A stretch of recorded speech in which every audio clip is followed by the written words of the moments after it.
नमस्कार। आज का हमारा टॉपिक है डी फार्मा के बाद हॉस्पिटल ट्रेनिंग कैसे करें।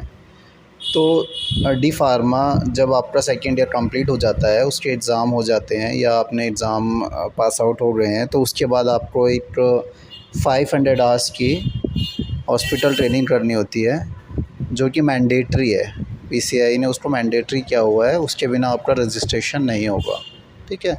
तो आपको उसके लिए क्या क्या डॉक्यूमेंट्स चाहिए और कैसे आप वो कर सकते हैं, इस वीडियो में आप उसके रिलेटेड सभी जानकारी पाएंगे।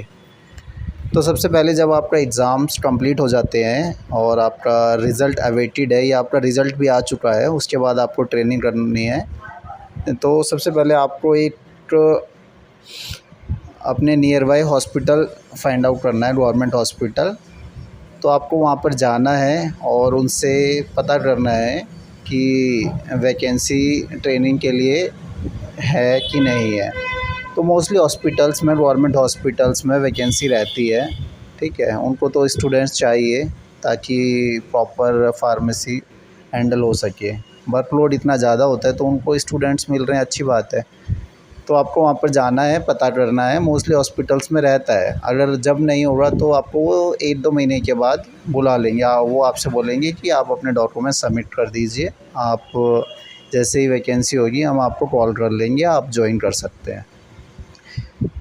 तो यही रहता है। और जो डॉक्यूमेंट्स चाहिए, सबसे पहले आपको कॉलेज से एक अपना LOI चाहिए, लेटर ऑफ इंटेंट, जिसमें कि आप एक कॉलेज से लेटर बनवाएंगे कि आप पर्टिकुलर हॉस्पिटल में ट्रेनिंग करना चाहते हैं।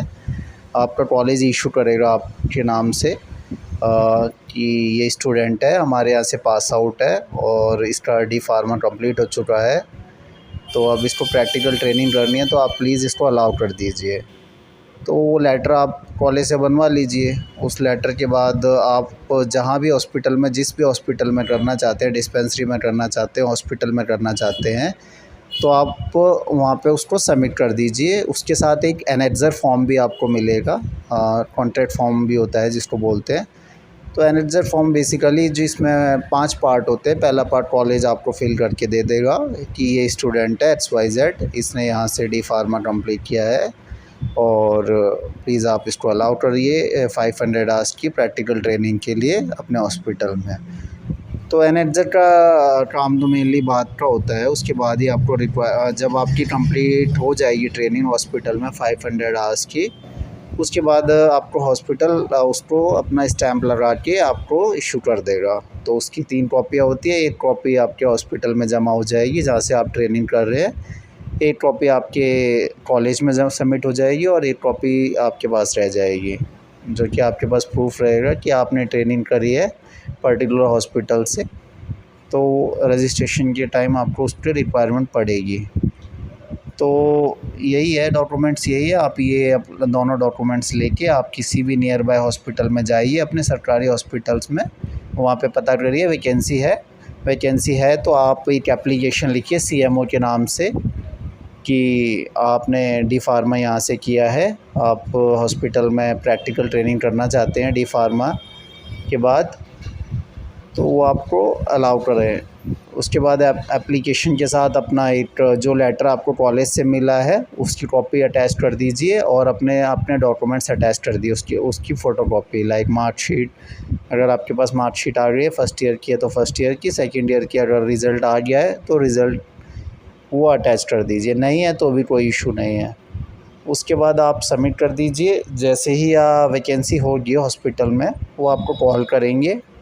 आप वहाँ पर कॉल जाइए और अपना जो भी है डॉक्यूमेंट्स वगैरह वो आपसे मांगेंगे, तो सबमिट कर दीजिए। फिर वो आपको पर्टिकुलर डेट दे देंगे कि आप इस तारीख से ज्वाइन कर लीजिए। उसके बाद आप कंटिन्यू कर सकते हैं।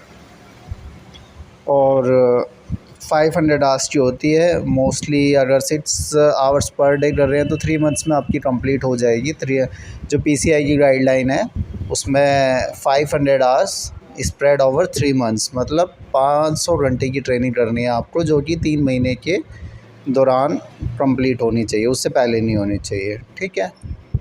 ये सबमिट करने के बाद आप ट्रेनिंग के लिए कर लीजिए। उसके बाद आप जब रजिस्ट्रेशन करेंगे तो आपको वहाँ पर अपलोड करना होगा और डिटेल भी फिल करनी होगी, लाइक आपने कहाँ से ट्रेनिंग करी है, XYZ हॉस्पिटल है, फ्रॉम से टू कब से कब तक करी है, और आपको उसका सॉफ्ट कॉपी भी अपलोड करनी पड़ेगी। ठीक है, थैंक यू।